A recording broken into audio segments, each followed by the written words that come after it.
All right, so let's see. We'll start with the back group over here. What's going on? Yep.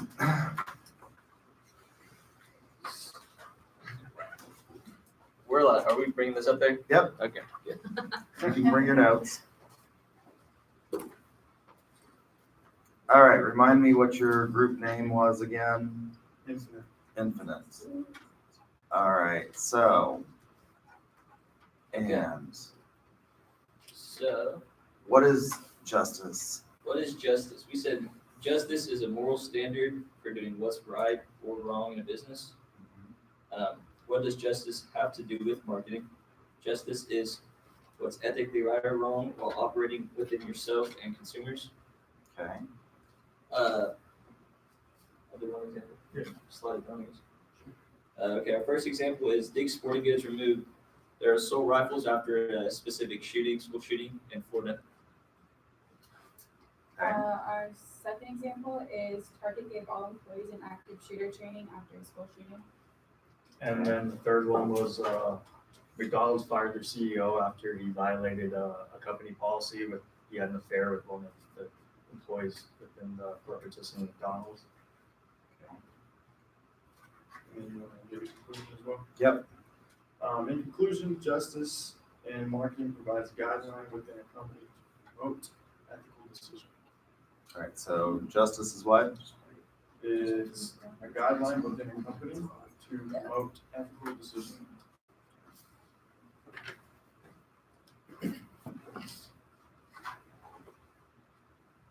All right, so you said justice is a moral standard for what's right or wrong.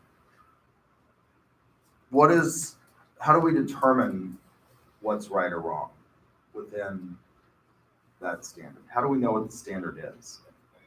Well, within a company, they have their policies, Okay, and that's kind of,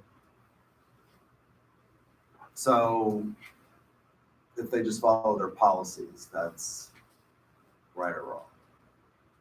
really depends, like country to country, they all have different ethical standards of how they hold things. Yeah, and I feel like from a company standpoint, justice within a company, that is exactly it.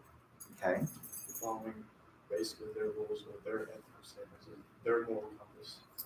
okay. And you kind of, I guess, within yourself have to find the lines whether you agree. So UCO is not technically a business. We are a governmental entity, although more and more we are operating like a business because the state has cut off funding in significant amounts. They've reduced funding for higher education in significant amounts. I think I indicated to you all when I started in undergraduate school at the University of Oklahoma many, many, many years ago, my parents could afford to write a check for the tuition. And they did. They wrote a check for the tuition. At that point in time, the state of Oklahoma funded higher education about 85%, and students paid about 15% of the cost of their education. The state of Oklahoma now pays about 15% of the cost of what it costs to educate you, and you pay about 85% of the cost to educate you, right? So we're kind of like a business. And although my colleagues, particularly those outside of marketing, if you go over to what I lovingly refer to as the land of hippy dippy across the parking lot, they will tell you that when we treat students like a customer, that's a horrible thing. You're not the customer. They'll tell you that over there. And they're adamant about it, that you are not the customer. And I'm sort of adamant that when you're paying 85% of it, you're the major customer, right? I kind of believe that. I kind of think that you're maybe not the only customer. You know, the state of Oklahoma has a little stake in this, right? But I kind of think you're the customer at this point. You're paying for it. Now, as the customer, are you entitled to get what you want in this instance?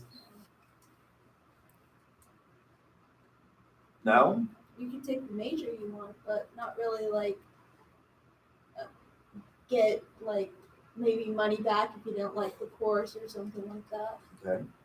So one of the reasons that you're not always entitled to is because we have, as you suggested, we have these policies that say things like, I get to assign the grade.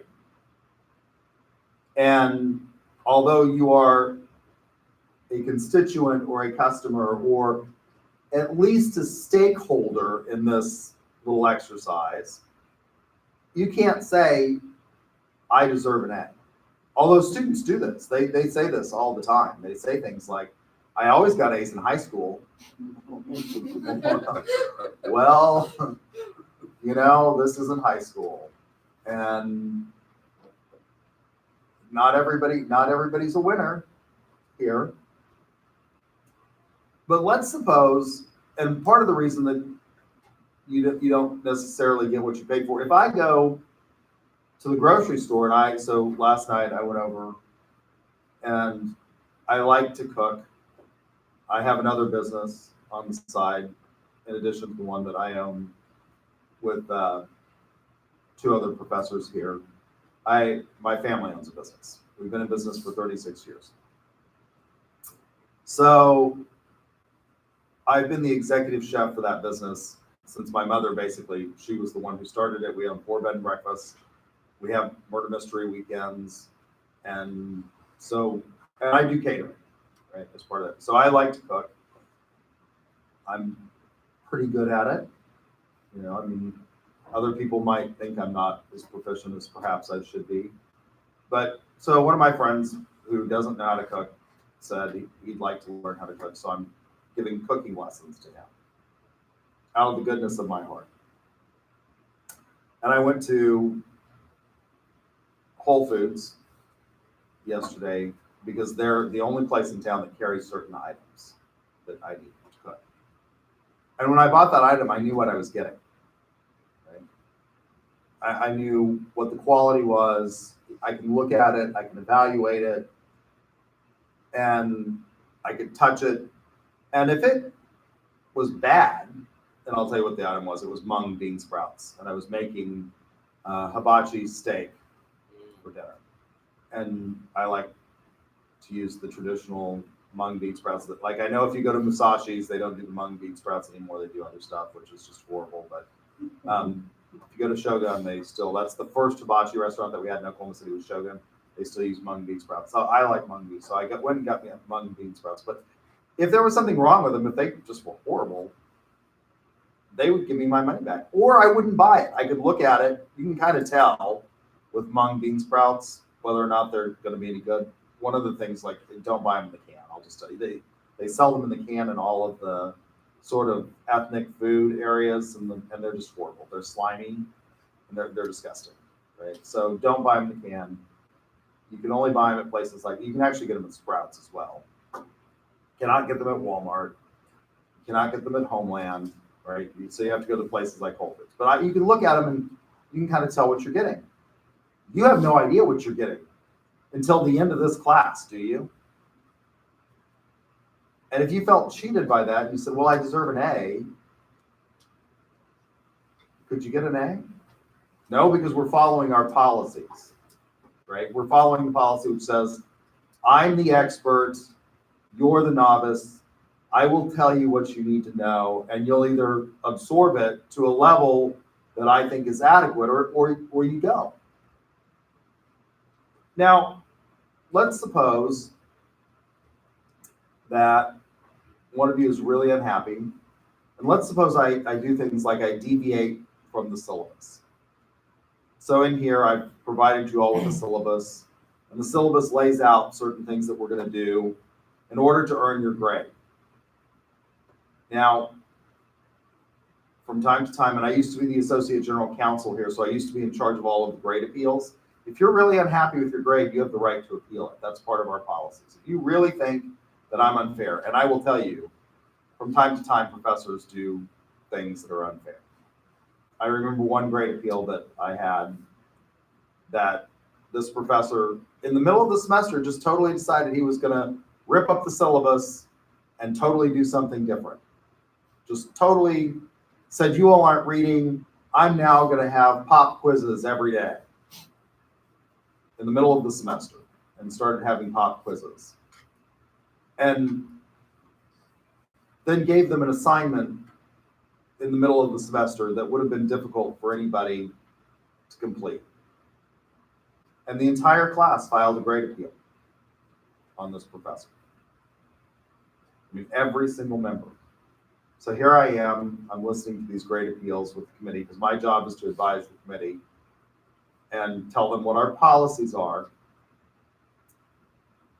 And at the end of the day, after he had failed almost the entire class, the others had all gotten Bs, the committee overwhelmingly voted with the students. It was one of the few times I've seen a committee vote with the students, but it just seemed totally unfair. And that professor refused to change the grade. And that's within our policy. It says that the grade appeal is advisory and we can't force a professor to change the grade. So at the end of the day, they won, but they lost. And that's following our policies. Is that just? No? No, in that case. But you just told me that following the policies is justice. Within a company, it is justice. Wouldn't you say the same? Like, that's like their form of saying justice? This is our company. This is our policy. Well, it's within the policy and Yeah. they attempted and it didn't work. Life's not always. So, sucks to be them. Well, the students didn't read though, right? Didn't you say the students didn't read? That's what he claimed. Okay. I'm not so certain that was the case. And technically, it's also policy, like the syllabus is a contract. Yeah, So, Right. And he just ripped it up. I mean, he just by your definition, tore it to that would be shreds. just. Yeah. But we are at the crossroads where the first action was unjust, however, the very end technically was just if you're defining it to as following policy. So you kind of have to find where you want to lead towards the left or the right. Yeah.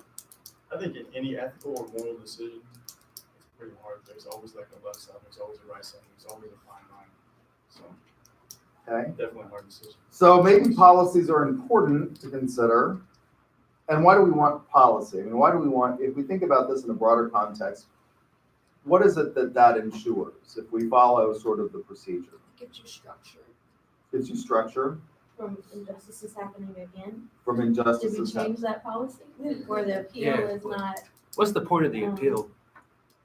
Well, a recommendation at any that, longer? at that point in time, the point of the appeal was, we didn't, when it was written, nobody thought that somebody would be sort of arrogant enough to, it's already stacked against students. The policy is already sort of stacked against students in that the grade appeal committee is made up of 3 faculty members and 2 students. 1 faculty member serves as the chair of the committee. So you've already got it stacked because there are fewer students on the committee than there are faculty members, but you sort of have to do that because if you had 50-50 and you had a tie, what would you do, right? So, but it's already stacked. Now, I will tell you that and I sat through, during my time as Associate General Counsel, I sat through 38 grade appeals. 38, that's a lot to sit through. And I will tell you, the students were always harder on students than the faculty members were. Faculty members were oftentimes much more willing to say, wow, that doesn't seem, and students would be like, students are just brutal to each other. I mean, it's kind of like Mad Max Beyond Thunderdome. 2 men enter, 1 man leaves kind of thing. So the policy's already stacked, but we didn't, when the policy was, I didn't write that policy. I would never have written that policy, by the way. But when it was written, the idea was, that certainly if a majority of people think that you're unfair, you'll see the light, hallelujah. And change the error of your ways. And I will tell you, this faculty member, and he was a faculty member in the college business, and he left, thank God, in Graham. He went somewhere, he went to screw up some other school. I was asking him, because as the legal counsel, I got to ask questions. And I was asking him questions, because one of the things he accused him of, in addition to not reading and doing all these things, was he accused him of plagiarism. And the assignment that he gave him at the sort of the last minute was, you need to develop a website for a country. So they went out and they designed a website for these countries, and they picked up pictures, off the world. This was at the very beginning of when everybody was starting to have access to the web. It was in the early 2000s, right? So they did this, and he said that they didn't give attribution to their sources for these pictures. And I said, but they put photo curves. He said, well, they didn't put a bibliography. I'm like, well, the web doesn't really lend itself to that. And I'm like, and he said, and they're not in the public domain. And I said, so if they found pictures that were clearly in the public domain, they wouldn't have had to cite them. I said, that's correct. He said, that's correct. And I said, so and at the time I wasn't a marketer, I was a political scientist. So I taught political science. I said, so let me get this straight. If I cite Plato or Aristotle because they're in the public domain, I don't have to put them in a bibliography. He said, that's correct. And I'm like, you're an idiot. You're just a moron. And that's the point. Then the committee was like, yeah, he's an idiot. And the committee was so angry that they recommended that we vote to fire him. And I'm like, well, you can't do that either, because that's not within the policy, right? The policy of the screening committee or the grade appeal committee is to not recommend that you fire the professor. But that's what they wanted to do, was they wanted to recommend that he be fired. And I sort of agreed that he needed to be fired. He did go.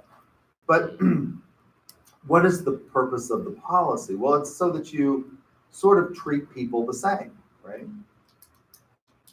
But you could have policies that don't treat people the same, couldn't you? Yeah, it's just like a law. Right? Almost. Law's Yeah. unfair in certain occasions. Okay. If the law is not fair, what should we do? Against it, I don't know. Go against the That's what you law? wanna do. That goes Change against the our law. definition. Okay, so I think we've got one interesting start, that there is some idea here of applying things with consistency, and policies do that. They ensure that, that we do things with consistency. So maybe that's important. But what we're going to look for is not just how we get there, but how do we develop those policies so that we determine what's right or wrong. So obviously, with regard to this policy on grade appeals, we didn't technically change the policy because there was this huge debate. Academics like to debate. We said, well, we can't force somebody to speak, and making them change a grade is forcing them to speak, and that violates their First Amendment, because they're saying, basically, by changing a grade, that you're basically forcing them to say I was wrong, right? So what we did is we changed the policy to say the institution can change the grade. Before that, it was the professor had the sole power of the grade. Now we say, in cases of grade appeal, the institution itself can change the grade. And we did go back in and change the grades. And he got real upset with that. But we changed the grades. So, what? Go ahead. I know that we don't, but that's interesting. Like, how would you determine what their grade was, being in the institution who really didn't have a lot of access to? Well, this is another problem with So, yeah. policies, right? So We don't have to this go this back. brings, well, actually, no, this brings up an interesting question with regard to justice and policies and things like that. What do you do when the policy fails like that? Well, you have to revert to something else. So we came up with an ad hoc remedy, which was we had another professor in the department evaluate the work and determine whether what they thought was fair. And we assigned the grades. The students agreed that they thought that was, we asked the students, if somebody else evaluated the work, would that satisfy you? And they said yes. And some of them still got D's, because the professor said, it's not plagiarism, but this is not good work. And some of them got A's and B's. But we had another, That was not within the policy, right? I mean, that was not, I mean, we had no idea where this was gonna go. So it was interesting. So policies are important. And one of the things that recognizes is something that we'll call procedural due process, right? As opposed to substantive due process. Procedural due process is an attempt to make policies or laws or rules that are designed to, at least in the aggregate, produce fair results. Sound good? There's another type of due process which we'll talk about. So I think you guys have hit on one of it. It's called substantive due process. And what we did in that case where we had somebody else, that's outside the policy, and that's engaging in what we call substantive due process. Looking at the facts and saying, these facts don't fit anything that we've ever seen before. We've never had an entire, this was totally unique. This was what we might call sui generis. We've never had a situation where an entire class, we've had groups of students that maybe said, because there are a lot of group work in the College of Business, groups of students have said my grade was unfair. We've never had an entire class. I mean, so that's the first thing.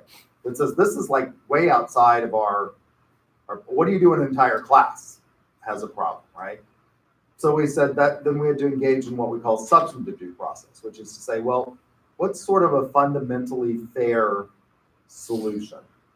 What do you think is, it wouldn't just be fair for the institution to go in and say everybody got A's, because some people put in more effort, right? So that didn't seem fair.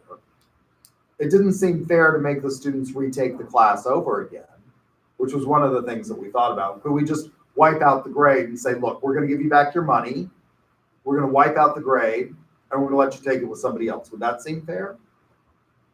It's a lot of time though. And money. Well, we're going to give you back your money, Oh, right? We said that was one of the things we considered was we'll give you back your money. Some of the people in that class were graduating seniors. Would that have been fair Yeah.